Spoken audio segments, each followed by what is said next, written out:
Let's talk about this, because I've been sitting here thinking about Saturday night, and the more I think about it, the more I feel like this game is genuinely one of the most important of our entire season. Not because of the football, not because of the history between these two clubs, but because of the situation we find ourselves in right now. And I think a lot of people are underestimating just how fragile this moment actually is.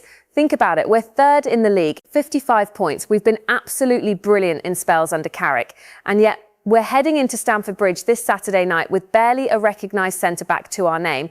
Let that sink in for a second. We are going to Stamford Bridge, one of the hardest away grounds in the Premier League, with a teenage centre-back who has barely started for this club. And the reason for that is a combination of a red card, an extra ban, a failed appeal, a back injury that's been dragging on since November, and a hamstring that still isn't right, all at the same time. I mean, when does that even happen? I'm Bella, by the way. This is Bella Mufc Analysis, where I break down Manchester United from the perspective of someone who actually cares, not a pundit, not a journalist, just a United fan who watches everything, thinks too much about football, and has a lot to say about it. If you're new here, welcome, subscribe, genuine, because if you want takes that go beyond the surface, this is the channel for you. And if you've been here a while, you already know, hit the like button, it means everything. Let's get into this. So let's start with the elephant in the room, the defensive situation. Harry Maguire is suspended, we know that. He got sent off at Bournemouth, picked up an extra ban from the FA for what he said to the fourth official, and now he sits this one out. That's frustrating, but honestly, I can manage that. Maguire missing one game, okay, we deal with it. But then Lisandro Martinez comes back from injury against Leeds, and within the game, he's off. Red card, pulling Dominic Calvert-Lewin's hair. And I'm not going to sit here and pretend that wasn't madness, because it was. It was completely avoidable. And what makes it worse is that United actually improved after the red card. The team woke up, the energy changed, but the damage was already done. 3-match ban. Chelsea, Brentford, Liverpool, and the appeal rejected. So now we have Maguire banned, Martinez banned for 3 games. De Ligt, who has been out since November with a back issue that nobody really seems to have a clear answer on, and Patrick Dorgu still not available from his hamstring injury. I mean, this is genuinely a defensive crisis. And I don't use that word lightly. Now, here's what I keep coming back to, and this is the part I think people are glossing over. It's not just that we're missing defenders, it's who we're missing and when we're missing them. Martinez and Maguire aren't just defenders, they're the two players who set the defensive tone for this team. The aggression, the leadership, the ability to organise a backline under pressure. When you take those two away at the same time, you're not just losing bodies, you're losing the entire personality of the defence, and you're replacing them with Aiden Heaven, a teenager, at Stamford Bridge, in a game that could define where we finish this season.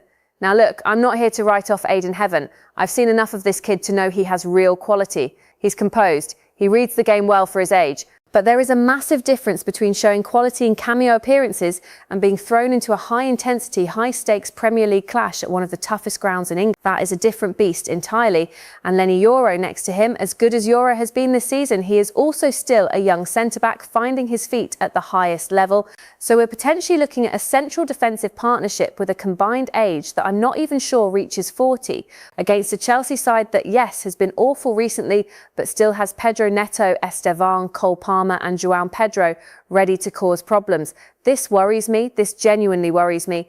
But here's the thing, and this is where it gets interesting, because the situation on paper looks terrible for us, but if you actually zoom out and look at the full picture, it's not as straightforward as that. Chelsea are in a crisis of their own, and I don't mean a quiet, under-the-radar kind of crisis. I mean a full-blown alarms going off, what on earth is happening kind of crisis. 1 win in their last 7 Premier League games. Let me say that again. 1 win in 7. And it's not even like they've been unfortunate. They were beaten 3-0 by Manchester City at home last weekend, at home. And here's the thing that really stands out to me. It has been over 6 weeks since Chelsea last scored a Premier League goal. 6 weeks. That is not a blip. That is a structural problem. Something is fundamentally broken in how they're creating and converting chances in the league right now. And that matters enormously for Saturday, because if we can organise ourselves defensively, even with the makeshift backline, Chelsea might not have the firepower to punish us in the way that their squad on paper suggests they should. Tell me if I'm wrong here, but I actually think the pressure this weekend falls more heavily on Chelsea than it does on us. They're the home side. They have everything to prove. They know a win keeps the top 6 race alive, and that pressure can make teams do strange things. Now let's talk about midfield. Because this is where I think the real game will be decided. The question everyone is asking is whether Kobbie Mainoo will be fit. Carrick said on Friday that he's doing bits in training, that it's not serious and that a decision will be made, which tells me he's probably about 60 or 70% not certain, not ruled out, just borderline. And here's why that matters so much. If Mainoo is available, Carrick can play him alongside Ugarte in a double pivot and give Casemiro a slightly more controlled role. That gives us balance. The midfield has an engine, it has control, and it has the ability to press and recover. But if Mainoo doesn't make it, we're looking at Casemiro and Ugarte in the middle. And I want to be clear, I'm not disrespecting either of those players. Ugarte has been excellent since he came in. Casemiro still has moments of real quality, but here's the deeper issue. Without Mainoo's movement and energy in midfield, United's ability to transition quickly from defence to attack is significantly reduced. And when you're playing with a makeshift back four that needs protection, that's a real problem, because what happens is this: Casemiro and Ugarte end up sitting deeper to protect the back line. That creates a big gap between midfield and attack, and that means Ahmad, Bruno and Cunha are essentially isolated. They're getting the ball in advanced areas with less support, less movement from behind and less ability to link play. That's not a tactical problem, that's a structural problem that comes from having to compensate for defensive weakness with your midfielders. And Chelsea, for all their attacking struggles, have Caicedo and Moises Santos sitting in that double pivot. If those two can dominate the midfield battle, which they are fully capable of doing, then Chelsea control the game, right? Let's talk about Bruno Fernandes for a moment, because I feel like this storyline is getting buried under all the injury and suspension news, and it absolutely deserves its own space. He is 3 assists away from equaling the all-time record for assists in a single Premier League season. 3, and he has 5 games left to do it. That's not just a nice stat, that is historic territory, and Bruno is the kind of player who rises for these moments. He doesn't hide, he doesn't shrink. When the stage is big, he tends to deliver. Now here's what I find fascinating tactically. If Mainoo is missing and the midfield is compact and defensive, Bruno almost has to be the creative outlet by himself. He has to be the one finding the pockets of space, playing the killer pass, driving forward when there's an opening, and that's actually not unfamiliar territory for him. We've seen him carry United's creative burden for years, but the question is whether he can do that against a Chelsea midfield that is likely going to be set up to contain him specifically. Caicedo is one of the best defensive midfielders in the league at reading those situations, the drifting number 10, the half-turn into space. He is going to be on Bruno all night, and that battle, honestly, Caicedo versus Fernandes, that might be the single most important individual duel in this entire match. Okay, I want to address something that I think is floating around in the United fan base right now, and it's this idea that the wheels are coming off, that the Leeds defeat was a sign of something deeper, that Carrick is losing the dressing room or the system is collapsing, and I want to push back on that hard, because context matters. We lost to Leeds at home after 24 days without a competitive game. That's nearly 3.5 weeks without a real match. Your sharpness drops. Your rhythm drops, and we didn't just lose, we were genuinely flat in the first half. The tempo was off, the pressing wasn't there. It looked like a team that had been in training for too long without the edge that comes from playing. And then Martinez gets sent off and the team wakes up. The second half intensity was completely different. But by then, the damage had been done. That's not a collapse, that's a bad day compounded by a stupid red card. What I find genuinely encouraging, and I mean this, is that before the Leeds game, United had lost 2 games in 22 Premier League matches. 2 in 22. That is a level of consistency that very few clubs in this league have shown this season. We haven't had a run of back-to-back Premier League defeats yet this season. Arsenal are the only other team that can say the same. Think about that. So no, I don't think the wheels are coming off. I think we had a rough week. But there's a difference between a rough week and a crisis. And I won't pretend they're the same thing just for the narrative. Now, here's the part nobody is really talking about, and it's Chelsea's home record against Manchester United. They have lost just one of their last 12 Premier League home fixtures against us, 1 in 12, and they are going for 3 consecutive home league wins over United for the first time since 2006. That history matters, not because of some mystical home advantage thing, but because it tells you something about how Chelsea set up and performed specifically in this fixture at this ground.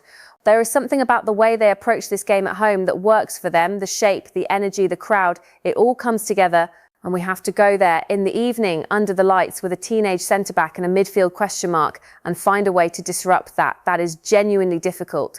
But here's the flip side. United have actually been really solid away from home this season.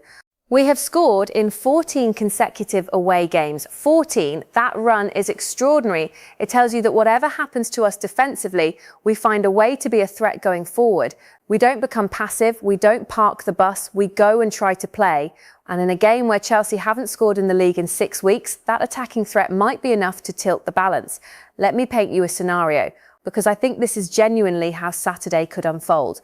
Imagine the game is tight in the first half, both teams cautious, Chelsea probing but not quite creating, United sitting a bit deeper than they'd like because of the defensive situation, hitting on the counter, and then, because it always happens in this fixture, something shifts. Maybe Bruno finds Ahmed in behind, maybe Mbeumo makes a run that Fofana can't deal with, maybe Chelsea have a moment of chaos that they've been prone to all season, and then the game opens up.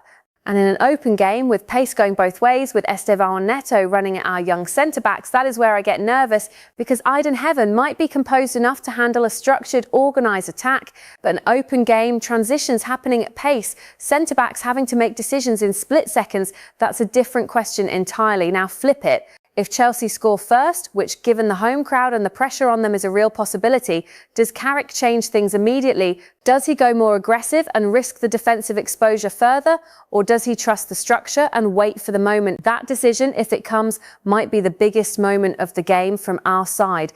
Now let's quickly address the Chelsea team news, because I haven't spoken about their side enough, and it actually adds a really interesting dimension to this. Enzo Fernandez is back. He served a 2-game club suspension for comments he made about Real Madrid, which apparently Roseneur felt crossed a line. And during that time, Chelsea went FA Cup, beat Port Vale 7-0, then got destroyed by City in the league. So in his absence, the midfield looked disjointed and lacked creativity. His return changes their shape. He gives Caicedo a proper partner who can play forward, progress the ball, and link with Palmer. And if Roseneur decides to start him rather than ease him back from the bench, and I suspect he will, given the size of this game, then Chelsea suddenly look like a much more dangerous proposition in midfield. Cole Palmer, I haven't mentioned him yet, and I need to, because I think he is the most dangerous player on that pitch on Saturday night. Full stop. He's capable of moments that change games on his own. He drops deep, finds pockets, plays combinations, pulls strings. And against a United midfield that might be stretched and a backline that is young and untested, that creativity from deep could be devastating. The key for United is Ugarte. His discipline, his positioning, his ability to read where Palmer is drifting, that is absolutely crucial. If Ugarte can keep Palmer in check and force him wide, United's defensive structure stays intact. But if Palmer is allowed to receive between the lines with time on the ball, he will carve us open. I genuinely believe that's the chess match within the chess match. All right, verdict time. And I'll be honest with you, this is one of those games where I think the result is genuinely hard to call. And I don't say that to hedge. I say it because I genuinely believe both outcomes are realistic for very different reasons. On one hand, Chelsea have the home advantage, the pressure, the motivation, and Enzo Fernandez back. Their form is terrible, but terrible form doesn't last forever. And sometimes the pressure of a must-win game actually sparks a team into life. On the other hand, Chelsea haven't scored in the league in 6 weeks. United have the better defensive structure in terms of what they've shown this season. And there's something about United's away mentality under Carrick that I find really reassuring. We have been dangerous on the road all year. For me, and this is my read, I think United can get something from this game. I think a draw is the most likely outcome, but I also think United have enough going forward to nick a goal. And if we score first at Stamford Bridge, with Chelsea's confidence so low right now, I'm not sure they have the mental resilience to come back from that. That's the version that excites me. And here's the bigger picture, the one I want you to sit with. If United win on Saturday, we are 12 points clear of Chelsea with 4 games to go. The Champions League is essentially sealed. The conversation stops being about survival in the top 4 and starts being about how high we can finish. But if Chelsea win, the gap goes to 4 points. Liverpool are 5 points behind Chelsea. Villa are level on points with us. The whole thing becomes a scrap. 5 teams, 5 games, points that suddenly matter in ways we haven't had to worry about for weeks. And this is what I keep thinking about when I look at this season as a whole. We've spent most of it building real momentum, real identity, real belief under Carrick, and everything is pointing in the right direction. But football has a way of finding the most inconvenient moment to test you, a defensive crisis, an away ground with a terrible recent record. 2 of your best defenders not even in the building. That's the test. That's the moment, and I genuinely want to see how this team responds. Because I think how we perform on Saturday, not just the result, but the performance, the character, The way we play will tell us a lot about where this group is mentally heading into the final stretch. I said earlier that Eindhoven is going to face a massive test on Saturday night, and that's true, but I also want to flip that, because for all the concern, what if he delivers? What if Heaven plays the game of his life? What if Euro is immense next to him? What if the backline holds together and United walk out of Stamford Bridge with 3 points or a point, having done it the hard way without Maguire, without Martinez, without De Ligt? That kind of performance would mean something, not just in terms of points, but in terms of what it says about the depth and the mentality of this squad. Those are the moments that become folklore. The teenager who held the line when the big names were missing. The away point that kept the Champions League dream on track. I want that story. I really do. Saturday night, 8 o'clock, Stamford Bridge. This is what football is for. I'll be back after the game with the full reaction, the tactical breakdown and everything in between. Make sure you're subscribed so you don't miss that video, because if this game is anything like I think it's going to be, there's going to be a lot to talk about. And before you go, drop your prediction in the comments. What's your score? Do you trust Eindhoven in this moment? And honestly, does this Chelsea side have enough to break their 6-week goal drought against us? Let me know. I read every single one. I'm Bella. This has been Bella Mufc Analysis. See you on the other side of Saturday.